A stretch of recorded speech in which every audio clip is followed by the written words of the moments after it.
Hello student, स्वागत है आपको एक बार फिर से आपके अपने यूट्यूब चैनल रस्तोगी कोचिंग में। आज के इस वीडियो में क्लास 10 के गणित प्रश्नावली 12.3 में आज सीखेंगे प्रश्न नंबर 7। तो प्रश्न नंबर 1 से लेकर के प्रश्न नंबर 6 तक का यदि वीडियो आप नहीं देखे होंगे तो प्लेलिस्ट में वीडियो है, वहां से जा कर के उस भाग का वीडियो आप देख सकते हैं। तो यहाँ प्रश्न नंबर 7 है, आकृति में ABCD भुजा जो है 14 सेमी वाला एक क्या है, वर्ग है।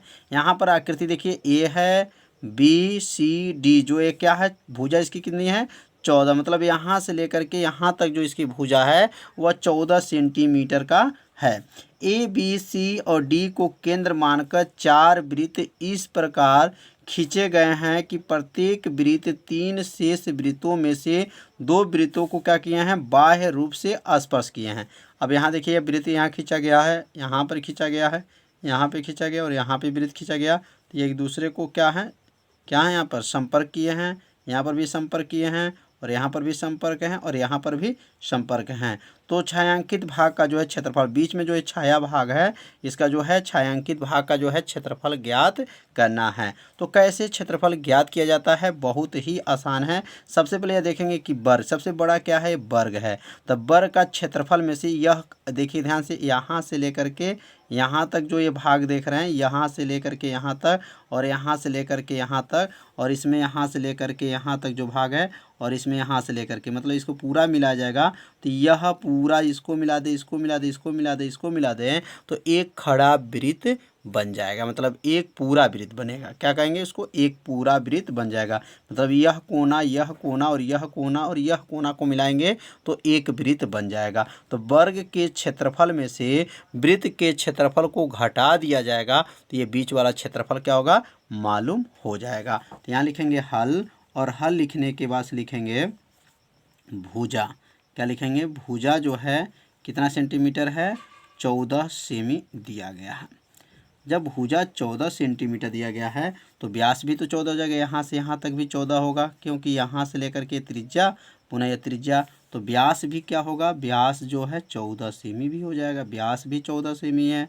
जब व्यास 14 सेमी है तो त्रिज्या कैसे निकालेंगे, तो R बराबर D/2। तो R बराबर D का मान क्या है, 14/2, 2 से 14 को काट देंगे, R बराबर क्या होगा, 7 सेमी। मतलब त्रिज्या जो है व्यास का क्या होता है, आधा होता है। जितना व्यास रहेगा उसका आधा क्या होता है, त्रिज्या होता है। अब यहाँ लिखेंगे छायांकित भाग का क्षेत्रफल।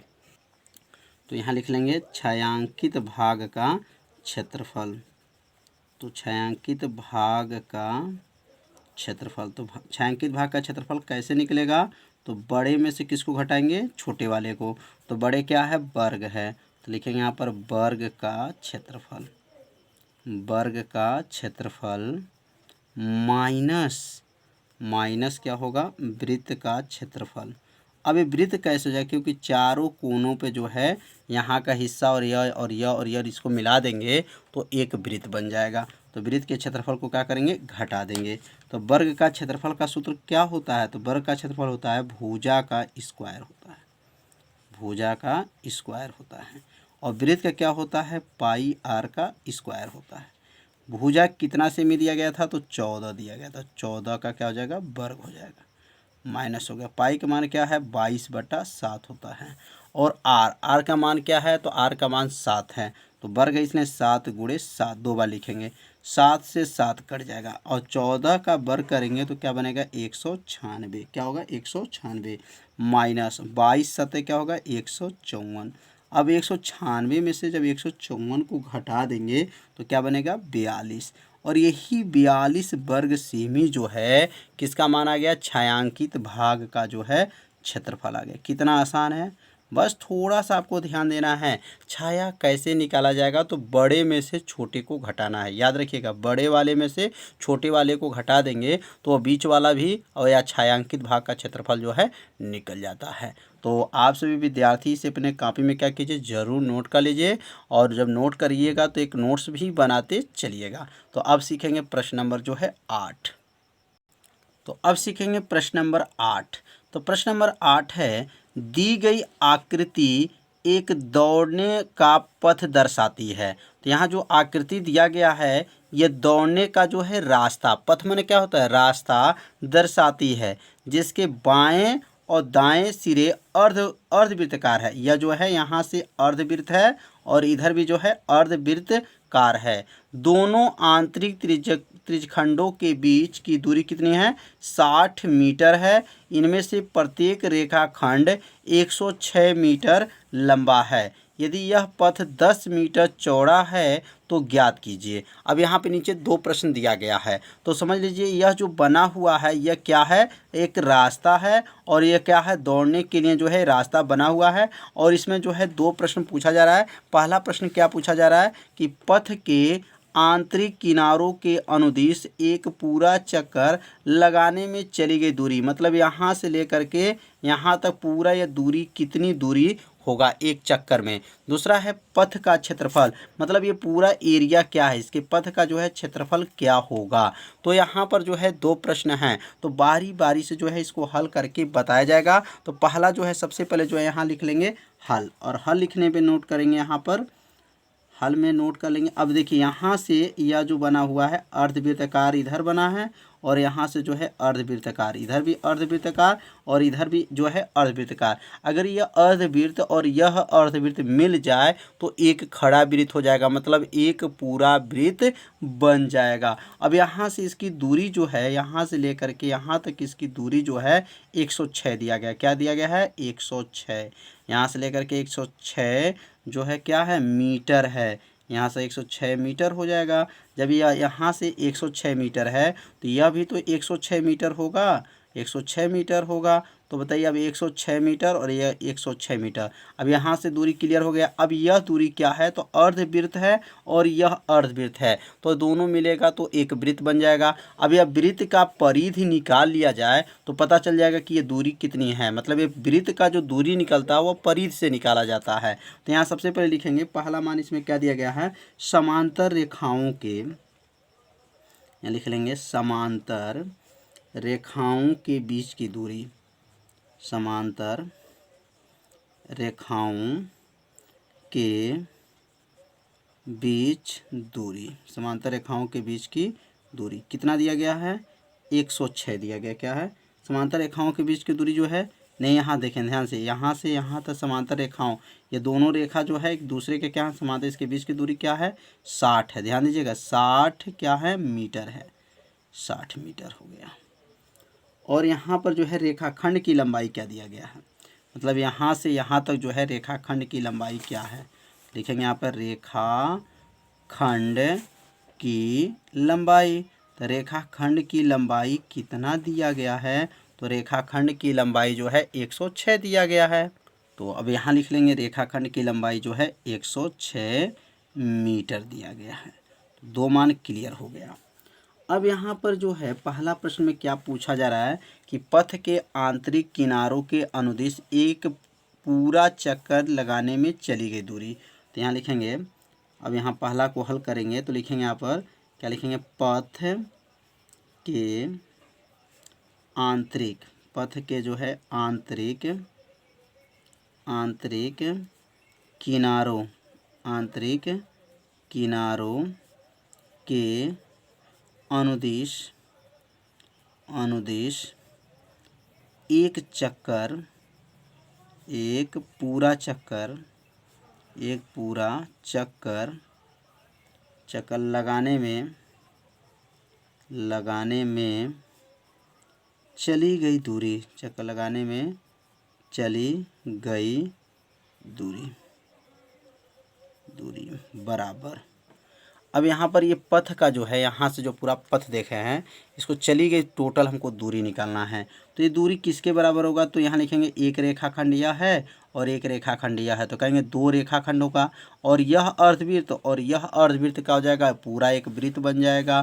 तो यहाँ लिखेंगे बराबर किसके हो जाएगा, दो गुणे, क्या लिखेंगे यहाँ पर, दो गुणे रेखाखंड की लंबाई, दो गुणे का लिखेंगे रेखाखंड की लंबाई, दो गुणे रेखाखंड की क्या हो जाएगा लंबाई, क्योंकि दो गो रेखाखंड है प्लस जो है वृत्त का क्या हो जाएगा, परिधि, वृत्त का परिधि।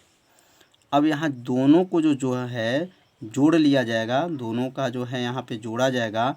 जो मान निकलेगा वृत्त का जो है परिधि, परिधि लिखा है, ध्यान से देखिएगा। अब यहाँ बराबर कर लेंगे, 2 हो जाएगा। 2 माने एक रेखाखंड की लंबाई क्या था, 106 था। 2 में 2 से गुणा कर लेंगे। वृत्त की परिधि क्या है, वृत्त की परिधि, परिधि का सूत्र क्या होता है, 2 पाई r होता है, 2 पाई r। अब यहाँ पे थोड़ा सा चित्र में देख लेंगे, यहाँ से यहाँ तक कितना सेंटीमीटर है, कितना मीटर है, तो 60 मीटर है। ध्यान देंगे 60 मीटर है। तो यहाँ से यहाँ तक क्या है, व्यास है। तो इस वृत्त का क्या हो जाएगा, व्यास हो जाएगा। तो यहाँ पर अगर चाहे तो लिख लीजिएगा, यहाँ पे थोड़ा सा जगह होगा तो यहाँ लिखिए d बराबर जो है क्या है, 60 है। तो r बराबर क्या होगा, तो इसका आधा कर लेंगे, 30 मीटर हो जाएगा। त्रिज्या क्या होगा, 30 मीटर होगा। जब व्यास 60 मीटर है तो त्रिज्या कितना मीटर हो जाएगा, 30 मीटर हो जाएगा। तो यहाँ r का मान जो है 30 रखेंगे। अब यहाँ 2 से गुणा करेंगे तो 206 गुणे 2 में हो जाएगा, तो क्या हो जाएगा, 212 हो जाएगा। 212 प्लस 2 पाई का मान क्या होता है, तो पाई का मान आप लोग जानते हैं 22 बटा क्या होता है, 7 होता है। अब यानी 22 बटा 7 हो गया।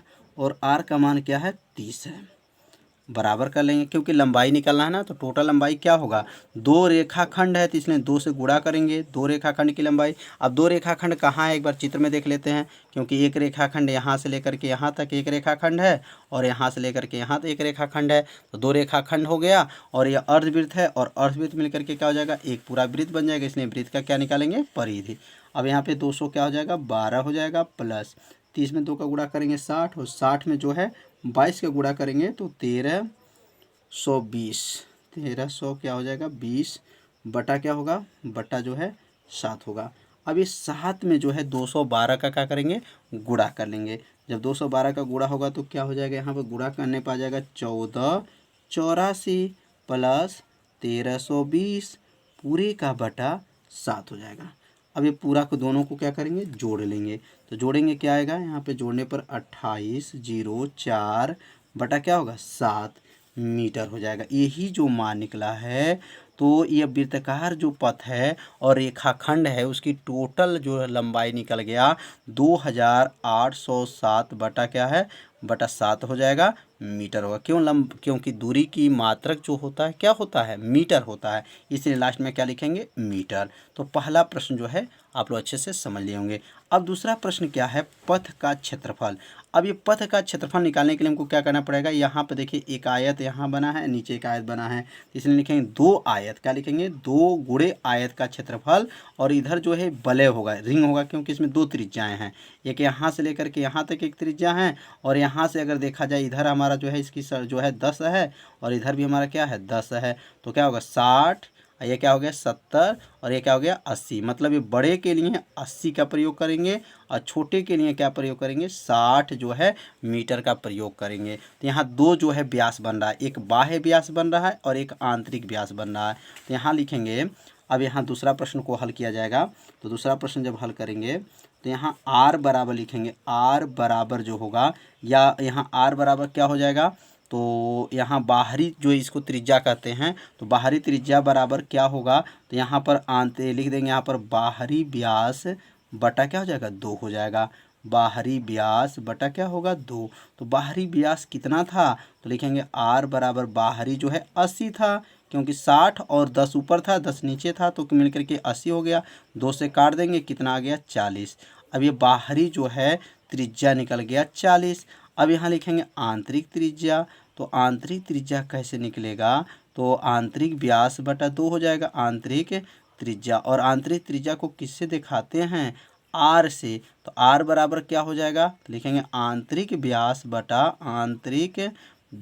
बटा क्या होगा, आंतरिक व्यास बटा 2 हो जाएगा। जैसे यहाँ बाहरी व्यास बटा क्या लिखे हैं, 2 लिखे हैं, तो उसी प्रकार यहाँ पर भी लिख लेंगे आंतरिक व्यास बटा 2 हो गया, बराबर हो जाएगा। अब बताइए आंतरिक व्यास कितना था, 60 था, बटा हो गया 2, 60 से यहाँ काट देंगे, कितना आ गया, 30 आ जाएगा। तो यहाँ पे ध्यान दें, यह r का मान निकल गया, और यह जो है कैपिटल R का मान निकल गया। मतलब यह बाहरी के लिए निकला है और यह आंतरिक के लिए निकला है। तो यहाँ 40 मीटर हो जाएगा, और यहाँ पर भी क्या लिखेंगे, 30 मीटर हो जाएगा। तो समझ में आ रहा है यहाँ पे दो त्रिज्या क्यों निकाला गया, क्योंकि यहाँ पर दो जो है व्यास बन रहा है, एक बाहरी व्यास बन रहा है और एक आंतरिक व्यास बन रहा है। तो अब यहाँ लिखेंगे पथ का क्षेत्रफल। तो पथ का क्षेत्रफल कैसे निकलेगा, लिखेंगे पथ का क्षेत्रफल। तो पथ का क्षेत्रफल बराबर क्या होगा, तो दो आयता, चित्र में देखे होंगे, दो आयत का क्षेत्रफल, दो आयत का क्षेत्रफल, दो गुणे आयत का क्या होगा क्षेत्रफल, प्लस और यहाँ क्या बनेगा रिंग, क्या बोलेंगे रिंग के आकार का बन रहा है क्योंकि इसमें दो त्रिज्या है, इसलिए रिंग का क्या लिखेंगे क्षेत्रफल। इसकी आकृति कैसे बनी है, रिंग जैसे बनी है। अब यहाँ दो हो जाएगा। आयत का क्षेत्रफल का सूत्र आप सभी विद्यार्थी जानते होंगे कि लंबाई गुणे क्या होता है, चौड़ाई होता है, तो यल गुणे क्या हो जाएगा, बी हो जाएगा, प्लस हो जाएगा। और यहाँ रिंग का क्षेत्रफल क्या होता है, पाई आर का वर्ग माइनस आर का वर्ग होता है। सूत्र आप सभी विद्यार्थी जानते होंगे, अगर सूत्र नहीं जानते तो आप लोग याद रखिएगा। रिंग का क्षेत्रफल होता है पाई आर का वर्ग माइनस आर का वर्ग। अब इसमें मान को क्या करेंगे, रख लेंगे। तो यहाँ पे क्या हो जाएगा, बराबर कर लेंगे, दो हो जाएगा। लंबाई, लंबाई कितना था, तो लंबाई जो था 106 मीटर था। क्या था, 106 मीटर था। और चौड़ाई कितना था, 10 था। चित्र में एक बार देख लिया जाए लंबाई कितना है। तो यहाँ से देखिए लंबाई यहाँ से लेकर के यहाँ तक क्या है, 106 मीटर है। और चौड़ाई किसकी कितनी है, तो 10 है। चौड़ाई कितनी है, 10 हो जाएगा। तो इसलिए क्या लिखें, लंबाई 106 और चौड़ाई क्या है, 10। और यहाँ पर हो जाएगा प्लस पाई का मान क्या होता है, तो पाई का मान जो है 22 बटा क्या होता है, 7 होता है। अब आर का मान, तो आर का मान देख लीजिए ऊपर क्या है 40, तो यहाँ लिखेंगे 40 का क्या होगा, वर्ग हो जाएगा। किसका वर्ग किए हैं, 40 का वर्ग हो गया, माइनस आर का मान क्या है यहाँ पर 30 का वर्ग हो जाएगा। तो समझ में आ रहा होगा, यह आर का मान है तो 40 का वर्ग हो गया, और ये छोटा जो है स्मॉल आर का मान है 30 है तो 30 का वर्ग हो जाएगा। अब इस सब का गुणा कर लेंगे, तो ये जब गुणा करेंगे तो कितना आएगा, 2120 आ जाए, 2120 हो जाएगा, प्लस हो जाएगा। और यहाँ का लिखेंगे 22/7 होगा। और 40 का वर्ग क्या होता है, 1600, और 30 का वर्ग क्या होता है, 900। तो 1600 में से किसको घटा देंगे, 1600 में से 900 को क्या करेंगे, घटा देंगे। तो आप सभी विद्यार्थी पहले इसको क्या कर लीजिए, इसको पहले अपने कॉपी में यहाँ तक नोट कर लीजिए। तो क्या था, यहाँ तक 2120 आया था, और यहाँ प्लस हुआ था, और क्या था 22 बटा क्या था 7 था, और 40 का वर्ग क्या किए थे 1600, माइनस क्या हुआ था 900। अब 1600 में से 900 को क्या करेंगे, घटा देंगे। तो यहाँ क्या हो जाएगा 2120 हो गया, प्लस 22 बटा क्या हो गया 7 हो गया, और 1600 में 900 को घटा देंगे तो क्या आएगा 700। अब ये 700 जो है 7 से तो कट ही जाएगा, कितने बार में जाएगा, 100 बार में। अब यहाँ पे क्या होना है, 2120 हो गया, प्लस 22 में 100 को गुणा करेंगे तो हो जाएगा 2200। अब 2200 और 2120 दोनों को क्या करेंगे, जोड़ लेंगे तो क्या आएगा 4320, 4320 हो जाएगा। और इसका मात्रक क्या होगा, मीटर का स्क्वायर हो जाएगा।